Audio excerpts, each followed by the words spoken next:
Continuando o cenário político, hoje, terça-feira, estamos falando aqui sobre policiais antifascismo.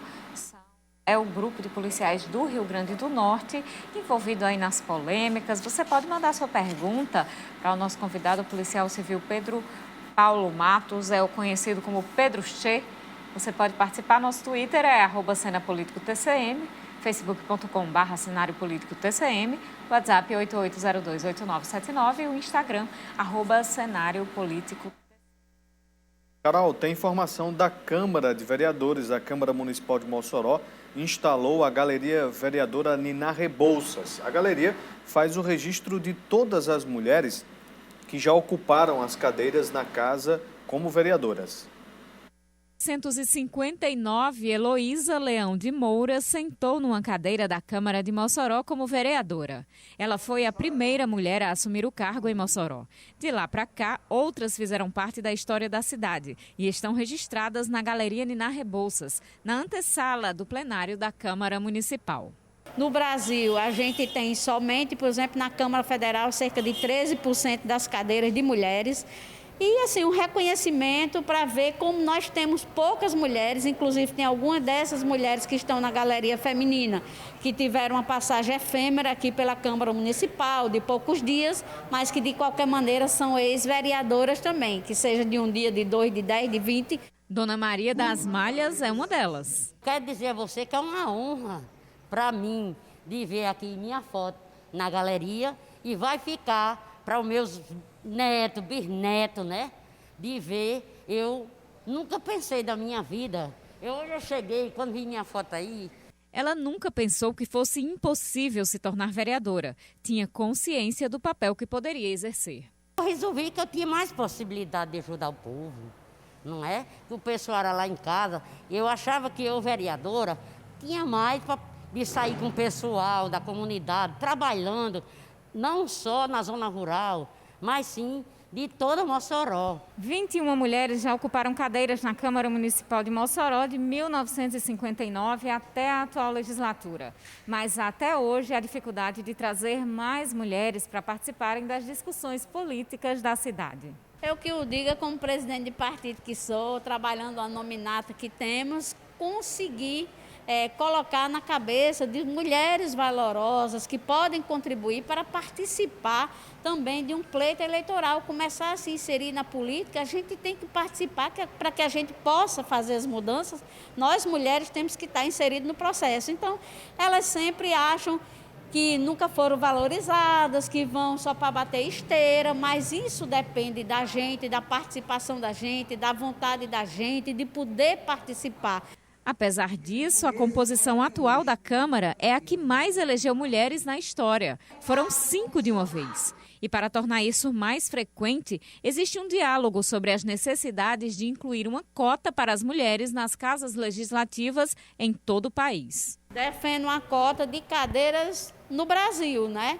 Que seja determinada. Inclusive, eu tive um encontro com a professora desse rei, que é do Paraná, que defende também essa bandeira. Almocei com ela em Mossoró e nós estamos começando essa luta. Não é fácil, porque as casas legislativas, na sua grande maioria, são compostas por homens e eles não têm esse interesse. Mas nós teremos que passar mais de 100 anos para que a gente compense esse tempo todo perdido pelas mulheres. É isso mesmo, viu, Ivonovo? O tempo perdido de mulheres aí é importante se conscientizar. Nós temos muita gente que a gente entrevista fala da dificuldade de conseguir mulheres que se disponham para a vida política, para discutir os problemas. Mas eu só digo uma coisa, ninguém melhor para discutir, determinar e debater os direitos das mulheres do que as mulheres. É justamente essa a luta. Então, que fique aí o recado.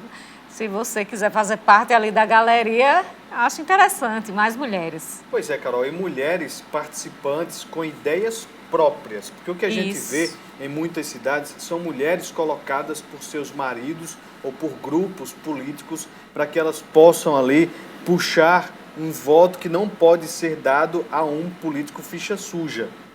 Nestes casos, essas mulheres elas devem se ausentar da política. Elas não devem ser motivo de levar uma ideia que não é a dela. Então a mulher ela precisa se posicionar politicamente, mas de uma forma honesta, né? O que a gente vê, eu não vou nem citar aqui o município, mas tem um município que lá serão 2 candidatas mulheres. No entanto, pela falta de possibilidade de um marido poder ser candidato, coloca a esposa do outro lado da mesma forma, porque uma já lançou candidatura de uma mulher, o outro lado coloca também uma mulher ali para fazer essa disputa política. Isso é realmente algo muito péssimo e é como você fala, as mulheres precisam se posicionar politicamente. Que essa galeria possa ainda levar muitos rostos de mulheres e mulheres que façam uma boa política. Exatamente, Vanusa, é isso mesmo. E aí você pode perguntar, mas se a mulher não quiser, eu vou fazer o quê? Tem muita gente que questiona isso. Porque a questão é a gente falar justamente com essas mulheres e mostrar que essa discriminação histórica que existe aqui no nosso país, todo mundo, mas aqui estamos falando da nossa realidade no país, não deve ser um impeditivo.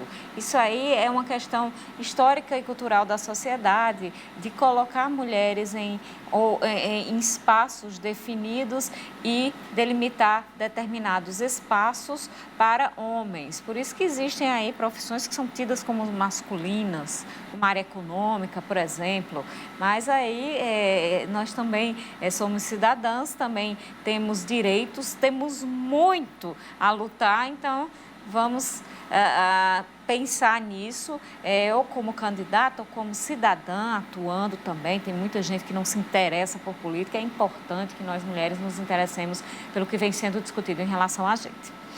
E agora vamos voltar ao nosso bate-papo, continuar nossa conversa com o policial civil Pedro Paulo Matos. Pedro, vamos falar um pouquinho do grupo aqui no Rio Grande do Norte. Quais são os estados em que existem grupos de policiais antifascismo e aqui no Rio Grande do Norte? Quantos policiais? São só policiais civis? Policiais militares fazem parte também? Como é a composição de vocês e como é que vocês funcionam? Existe um grupo, mas vocês fazem o quê, afinal? Bem, dizer antes que uma das nossas pautas, inclusive, muito boa essa matéria sobre a galeria, é o fim do machismo e da misoginia dentro das instituições. Por exemplo, nos concursos para vagas na Polícia Militar, tem restrição ao número de mulheres. Não só Polícia Militar, mas bombeiros. Em muitos estados tem restrição. O que a gente acha algo que não tem cabimento, não tem razão de ser. Até porque o trabalho policial, se a ideia é que o trabalho seja físico, né, ele é muito menos físico e muito mais mental. O preparo mental, a calma, a tranquilidade, a capacidade de diálogo vale muito mais do que simplesmente uma força truculenta e física. Posso atestar isso. Pelo menos nas polícias que funcionam é assim. Nas polícias que dão errado, a gente insiste na questão da truculência, achando que ela vai dar o resultado, né? Com relação ao nosso movimento, eu não teria como listar os estados aqui, porque são 20 estados. Então, a gente tem esse problema, né? Eu ficaria muito tempo aqui relacionando um por um. Aqui no estado do Rio Grande do Norte, nós temos aproximadamente 100 policiais, entre policiais federais, rodoviários federais, civis, policiais militares, bombeiros, guardas municipais, policiais penais, agentes de trânsito e membros também da parte socioeducativa também. Nós somos aproximadamente 100. E o que a gente faz?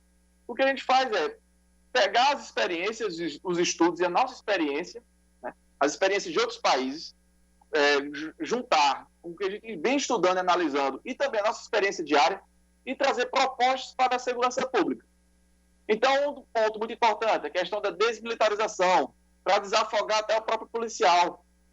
O policial militar de baixa patente, ele é a principal vítima do militarismo, ao lado também da população de periferia. Por quê? Por que eu estou dizendo isso? Porque a ideia militar, ela serve muito, mas ela serve para defender fronteira. Ela não serve para o ambiente civil, ambiente das ruas, porque justamente não é uma ideia muito democrática, não há espaço para o diálogo e para a construção. Simplesmente obedecer ordens. E a gente acha legal essa questão de obedecer ordens, né? Isso é eficiente. Não, o pior é que não. Porque o policial, às vezes, de rua, ele tem uma leitura ali sobre a situação muito melhor do que um superior. só que ele não tem autonomia nenhuma, porque ele não pode nem abrir a boca para falar às vezes. Ele tem que pedir permissão até pela fala. Então, o que o nosso movimento vem é trazer, mostra os vícios que tem nas instituições policiais, no sistema de segurança pública, discute com a população, com a academia, com movimentos organizados ou com o povo na rua, e a gente tenta implementar nossa agenda por desmilitarização, por carreira única, por uma polícia muito mais eficiente do que a gente tem, uma polícia que trate melhor, inclusive, os próprios policiais e trate melhor, principalmente, a população, porque é a ela que a gente deve respeito e resultado, não só no sentido de eficiência, mas o trato também, o trato pessoal da fala, do diálogo, da forma de se portar profissionalmente. Então, é isso que o nosso movimento faz, é a discussão política e proposição também. A gente tem aqui a participação do Arthur Heitor, do Alto da Conceição, pelo WhatsApp. Ele gostaria de saber como está a relação, em especial do grupo de policiais antifascismo, com os demais grupos policiais, seja militar ou civil, já que há divergências de ideologias políticas entre vocês. Há clima hostil? Há muito, mas eu digo, na grande parte das vezes é por ignorância, Carol. Se qualquer um policial bem intencionado, mesmo que não seja antifascismo, veja, o policial perfeito, ou o policial ideal, ou o policial que a gente busca, não é o policial que é do movimento de policiais antifascismo. É o policial profissional que respeita e executa as leis. Não a lei dele, a lei que está escrita, os regulamentos, as normas, a Constituição, né? E há um enfrentamento, de certa forma, dentro das instituições policiais, infelizmente, por questão de ignorância dos próprios policiais, na maioria das vezes. Porque se eles forem parar para olhar as nossas pautas, a grande maioria beneficia eles. E o que eles entendem que é contrário, de certa forma, na verdade é a favor das leis, e nada mais é a atividade policial do que servir e proteger. E servir e proteger amparado na lei. Não é na minha forma de pensar. Eu não atuo enquanto policial no meu querer. Eu acho que eu posso fazer isso, posso fazer aquilo. Não. Eu atuo de acordo com a lei, e é isso que a gente pede do policial.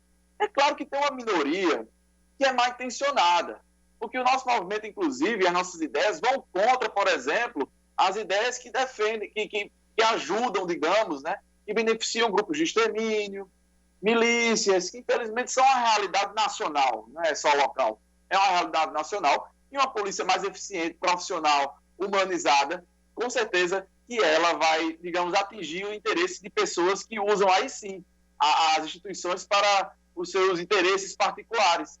Essas pessoas sim têm razão para terem contrariedades com a gente. Já o policial normal, digamos assim, que não está nem num lado e nem, né, do nosso movimento, o que ele precisa só é ter um pouco de calma, respirar, entender nossas pautas e ver.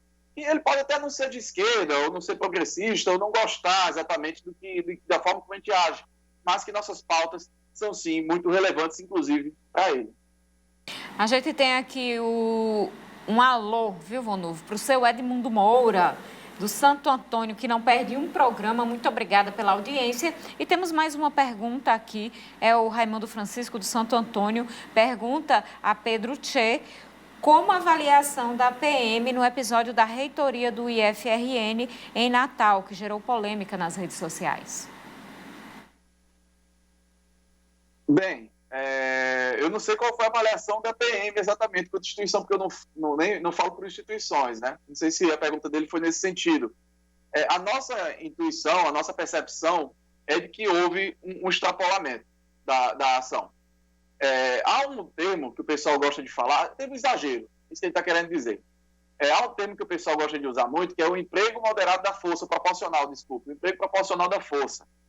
E aí, por exemplo, eu posso usar armas não letais e se a coisa for ficando pior, eu uso um armamento de fogo, né? Uma arma.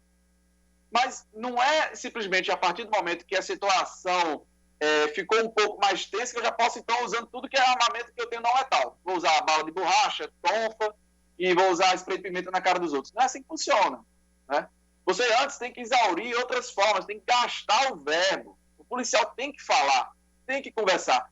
Se uma pessoa, de repente, contrariou uma ordem, bem, tem que se examinar. O colega ali, o estudante, ele estava exatamente, estava quebrando alguma coisa, ele estava batendo, ameaçando alguém? Não, ele estava, de certa forma, impedindo a circulação. Isso não pode se resolver com uma simples conversa? aluno, por favor, deixa o carro passar para ter menos estresse, nossa intenção aqui é justamente apaziguar e todo mundo vai em paz, vocês já fizeram o protesto de vocês, a ideia é que todo mundo, enfim, tome o seu destino.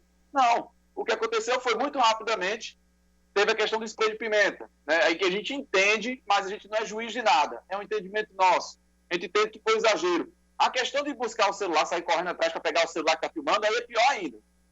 É pior ainda. Não, isso aí não há subsídio nenhum legal, nem para interpretação. Porque assista qualquer um do povo acompanhar a atividade pública, o exercício de serviço público, aquilo ali é uma atividade pública. Assim como o policial pode também gravar. Se ele achar que está se sentindo ameaçado, que está uma situação que não é interessante para ele, ele pode gravar também. Ele não pode tomar o celular de uma pessoa. E isso aí está exorbitando. Então, nosso entendimento é que foi uma ação que exorbitou. Agora, a gente não tem que culpar o policial por isso. A gente tem Pedro que ver, Paulo Matos. Então, Pedro, a gente agradece, né, a sua disponibilidade de vir conversar conosco. O nosso tempo, infelizmente, esgotou. O assunto ainda merecia de mais tempo aí para a gente tratar de outros temas importantes, né? Muito obrigado pela disponibilidade, seja sempre bem-vindo. Praxedes, Carol, eu também agradeço demais a oportunidade e peço desculpa por me alongar às vezes nas respostas, mas é porque às vezes as questões não são tão simples, né? A gente acaba alongando um pouco mais, mas agradeço mais o espaço e foi um ótimo programa. Muito obrigada, Pedro Paulo Matos. Muito obrigada a você. O cenário político de hoje vai ficando por aqui, né, Vanuso? E aí, Carol, chegamos ao final. Tenham todos uma ótima noite. Até amanhã. Amanhã a gente se encontra às 7h25 da noite ao vivo aqui na TCM. Boa noite e até lá. Abraço.